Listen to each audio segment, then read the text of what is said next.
l'établissement entre les deux guerres mondiales, car il faut en remonter jusque-là, l'établissement d'un foyer sioniste en Palestine,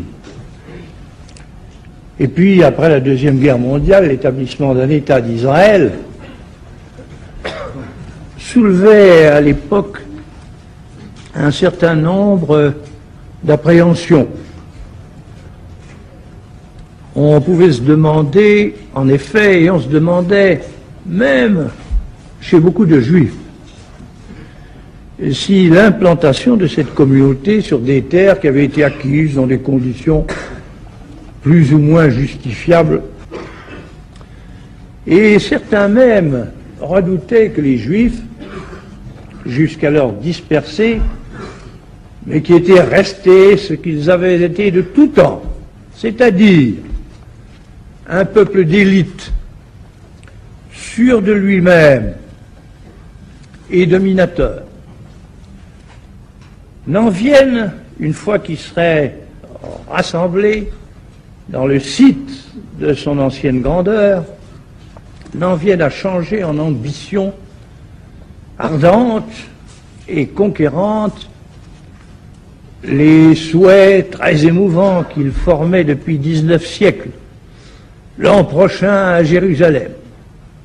Pourquoi, indépendamment des vastes concours en argent, en influence, en propagande que les Israéliens recevaient des milieux juifs d'Amérique et d'Europe, beaucoup de pays, dont la France, voyaient avec satisfaction l'établissement de leur État sur le territoire que leur avaient reconnu les puissances, que lui avaient reconnu les puissances, tout en désirant qu'ils parviennent, en usant d'un peu de modestie, à trouver avec ses voisins un modus vivendi pacifique. Le 2 juin, le gouvernement français avait officiellement déclaré qu'éventuellement il donnerait tort à quiconque entamerait le premier l'action des armes. Et c'est ce qu'il répétait en toute clarté à tous les États en cause. C'est ce que j'avais moi-même, le 24 mai, déclaré à M. Eban, ministre des Affaires étrangères d'Israël, que je voyais à Paris. Si Israël est attaqué, lui dis-je alors en substance, nous ne le laisserons pas détruire. Mais si vous attaquez, nous condamnerons votre initiative. Vous êtes filmés, c'est un piège! Oh putain, les mecs! Vous êtes malades! Vous vous trouveriez engagé sur le terrain et au point de vue international, dans des difficultés grandissantes, d'autant plus que la guerre en Orient ne peut pas manquer d'augmenter dans le monde une tension déplorable et d'avoir des conséquences très malencontreuses pour beaucoup de pays, si bien que c'est à vous, devenus des conquérants, qu'on en attribuerait peu à peu les inconvénients.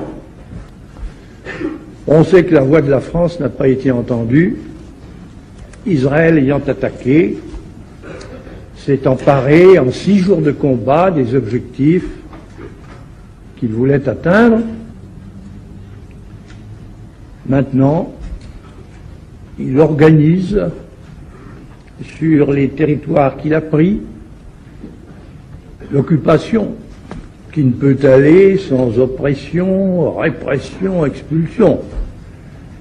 Et il s'y manifeste contre lui la résistance, qu'à son tour il qualifie de terrorisme, et qui ne peut pas avoir de solution sauf par la voie internationale. Mais un règlement dans cette voie, à moins que les Nations Unies ne déchirent elles-mêmes leur propre charte, un règlement doit avoir pour base l'évacuation des territoires qui ont été pris par la force, la fin de toute belligérance et la reconnaissance de chacun des États en cause par tous les autres. Pour qu'un tel règlement puisse être mis en œuvre, il faudrait qu'il y ait eu l'accord des grandes puissances qui entraînerait ipso facto celui des Nations Unies. Et si un tel accord voyait le jour, la France est d'avance disposée à prêter son concours politique, économique et militaire pour que cet accord soit effectivement appliqué. Mais on ne voit pas comment un accord quelconque pourrait naître tant que l'un des plus grands des quatre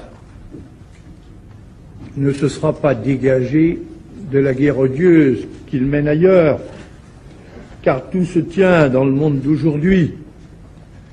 Sans le drame du Vietnam, le conflit entre Israël et les Arabes ne serait pas devenu ce qu'il est. Ce qui est très intéressant dans l'identité nationale en ce moment, c'est le cas d'un type qui s'appelle Salah Hamouri. Vous connaissez ce Salah Hamouri, vous, monsieur Coppel? Salah Hamouri, c'est un Français qui est en prison en Israël pour délit d'opinion. Nicolas Sarkozy a dit « J'irai chercher n'importe quel Français, quoi qu'il ait fait, où qu'il soit ». Or, Salah Hamouri, depuis 4 ans, il est en prison en Israël, c'est un franco-palestinien, il est français de mère, palestinien de père, et il est en prison pour délit d'opinion, simplement parce qu'il a dit qu'il était contre les colonisations et la poursuite de la colonisation, c'est ça. Personne n'en parle. C'est un Français. On parle d'identité nationale. Ça fait 4 ans qu'il est en tôle. Personne n'en parle. On ne sait même pas qui c'est, monsieur Coppel non plus. Alors, d'ailleurs, de surcroît, il y a un comité de soutien pour ce Salah Hamouri, qui va, il faut le reconnaître, bien évidemment, de l'UMP au NPA. Donc, c'est pas une histoire politique, c'est une histoire d'un de notre concitoyen qui est en tôle dans un pays où apparemment on répond aux Français, c'est notre affaire. Eh bien, je vous garantis qu'on va essayer d'aller un peu plus loin et en tout cas de s'y intéresser pour savoir. En prison, il faut le faire sortir. Merci beaucoup. On voit bien que d'ici au mois de juillet, on va encore vous redemander que la France présente des excuses pour ce qui s'est passé à Vichy. Votre position est toujours la même. Ils attendront longtemps, ils n'en auront pas. La France n'a pas d'excuses à donner, ni la République. À aucun moment je ne l'accepterai. Je considère que c'est une demande excessive de gens qui ne sentent pas profondément ce que c'est que d'être français, l'honneur d'être français et l'honneur de l'histoire de France. Et vous recommanderiez à vos successeurs, s'ils sont de droite, d'adopter la même attitude? Ils feront ce qu'ils veulent, mais bien sûr. Pas de recommandation à faire. Non, mais parce que la pression va se faire également sur eux. Dans 100 ans peut-être aussi encore. Ouais. Qu'est-ce que ça veut dire? C'est l'entretien de la haine. Et ce n'est pas la haine qui doit gouverner la France.